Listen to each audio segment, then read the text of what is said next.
اللهم صل على محمد وعلى محمد. Thank you very much, Sheikh. Alhamdulillah, thank you very much. As always, I think it's question time. So if anybody would like to go ahead and ask some questions, Yes. there's some written ones, but if anybody wants to ask directly, then inshallah we'll give them precedence. Assalamu alaikum wa rahmatullah. Assalamu alaikum wa rahmatullah. Thank you very much for that enlightening You're welcome. lesson once again. You're welcome. I had a couple of questions. Yes. The first one is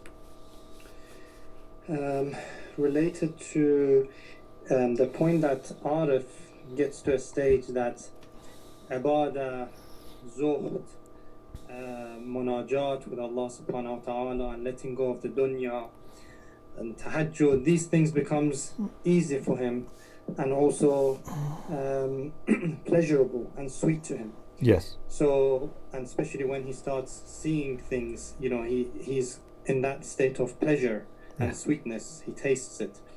So where is the challenge? You know, if ibadah and keeping away from haram is easy for him, you know, they're not even tended towards doing wrong. Of course, after going through the different stages, but still they get to a stage that they don't have any interest to do haram. Then where is that? Some people might ask, okay, they will say, you know, this is like easy for them, so it's not a big deal that, you know, or they have pleasure in fasting and waking up in the middle of the night, you know. So how does that kind of make sense, and where would the challenge be? That's the first point. The second point is about that the ibara which we read, and we said وَوَجْهُ الْعُذْرِ بَيَانُ نَقْصِهِ فِي ذَاتِهِ. You know, we spoke about how you know, given what the zuhad are after, this is kind of incompleteness. So does this mean that you know, but isn't the arif also incomplete anyway in the dhat, because we're all incomplete? So why is he referring to the zahid as you know, naqis? I would assume that it means the arif is kamil, but that, you know, how do you explain that? And the third point is that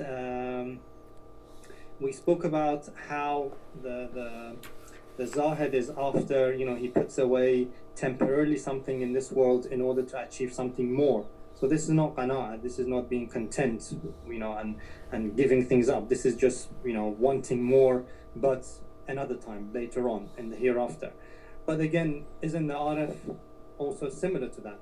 That he gives things up here. Yes, maybe he's not after the hur and the qusur in the hereafter, but he's after being in the presence of Allah. He's after being in the pleasure, you know, Allah subhanahu wa ta'ala being satisfied with him. Isn't this also a sort of, you know, I'm giving up something to gain something greater? Of course, that is greater than, you know, houses and fruits and things, but it's still giving up something for something higher. And apologies for the long-winded questions. Thank you. So the first question about what is then the challenge for Arif? If Arif has reached a point that would not suffer like a Zahid who is not Arif, so what is his challenge? There are great challenges in that level. So for them to understand Allah subhanahu wa ta'ala better and to reflect Him better is a great challenge, and there are many, many stations over there, as we will see. So to, you know, if you, for example, read the lives of Urafa, you see that they were not very comfortable sometimes. They had some peace, but they have their own challenges. They have lots of also dangers on their way, and they have to work hard to go higher and higher. It's like, you know, you are in the middle of the mountain, but still you have not reached the peak. So you have got rid of some problems, but still you have many things in front of you. But for them, those things are more matter of understanding and matter of love. It's not that just by doing more actions those problems can be fixed. And they need lots of help from Allah subhanahu wa ta'ala, and it's not easy for them also, but it's enjoyable. The second question was what? About naqs. Uh-huh. Right. Yes. Arif is not kamil yet necessarily, but it is tam. Naqs is opposite to tamam, and naqs can be opposite to kamal. Like for example, a child, an adult which has not yet grown many virtues and skills, and an adult which has grown many skills and virtues. So we have three levels. Child is incomplete, means it's not tam yet. Adult is tam but not kamil. And then the adult which has virtues, like a house, sometimes it's incomplete because there is no door or window. Sometimes it's complete, means tamam, but there is no furniture. Sometimes it's complete and it's furnished, then it's kamil. So Arif is not complete in one sense, but compared to the Zahid and Abid is complete. It means tamam, not kamil. The third? Sorry, what was the third? The third was about qana'a, and Zahid gives things up for the dunya, for the hereafter. Arif does the same. Arif has purpose. It's not that Arif doesn't want to gain anything, but his purpose is to gain Allah subhanahu wa ta'ala. He doesn't want anything other than Allah, but he wants many things. He wants nearness to Allah subhanahu wa ta'ala. He wants, to be enjoying his nearness and understanding and love, and getting rid of all traces of ego, even to reach the point that he would not see anything, even he would not see himself.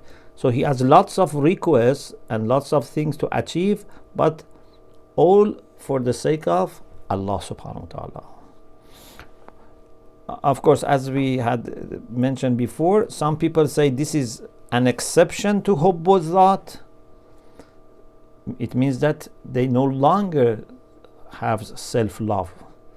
Some people say no, it's still hubbu dhat, but many people say no, it's not hubbu dhat, because although it's benefiting them, but they are not aiming that. So mystical love is not part of hubbu dhat. Santam, thank you so much. You're welcome. Thank you very much. Do we have any other question? There's some questions here in the chat.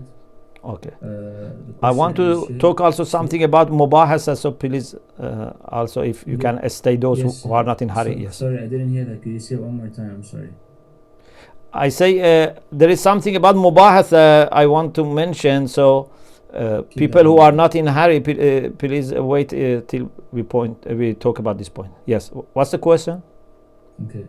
So the question is, in one of the books by Shaheed Matahari, he explains that shahwa, especially sexual, cannot be satisfied by design. By design, it cannot be satisfied. And if it is pursued excessively, it could become like an infinite abyss, an infinite dropping. And it also hardens the heart. So how can there be a heavenly experience of these matters and a multifold, especially if they're multiplied, without hardening the heart, and while remaining heavenly, spiritual, and lofty beings? Is the food and drink and lower pleasures in heaven, are they barriers to God's proximity, or are they aids to God's proximity? What is the nature of these pleasures? Are they purely hissi, or what is their nature? Because if these things are going to be in heaven, how does that become compatible with the nature of heaven and the nature of being heavenly? Are they purely hissi, purely material? What exactly are they? Yeah. My understanding is that all the pleasures in heaven are different from worldly pleasure. even in dunya we can experience that sometimes. Sometimes you eat food but you have a spiritual feeling. Sometimes food is not something even neutral, or certainly not harmful, even not neutral. Sometimes you have food and you are very much enjoying and feeling connected to Allah subhanahu wa ta'ala. Many of pleasures in dunya based on your approach and surroundings can have a spiritual flavor as well. And certainly for heaven it's like this. So in heaven it's not that when you eat you get a worldly pleasure or materialistic pleasure. In my understanding is this, I don't know Ibn Sina thinks the same way, but my understanding is that in heaven when you, for example, take a fruit and you eat, that pleasure that you get is like remembrance of Allah subhanahu wa ta'ala. You cannot be heedless in that pleasure. Although it's eating, but this eating is different. Thank you for that answer, and it opens up other questions for the future, inshallah. Thank you so much. Inshallah.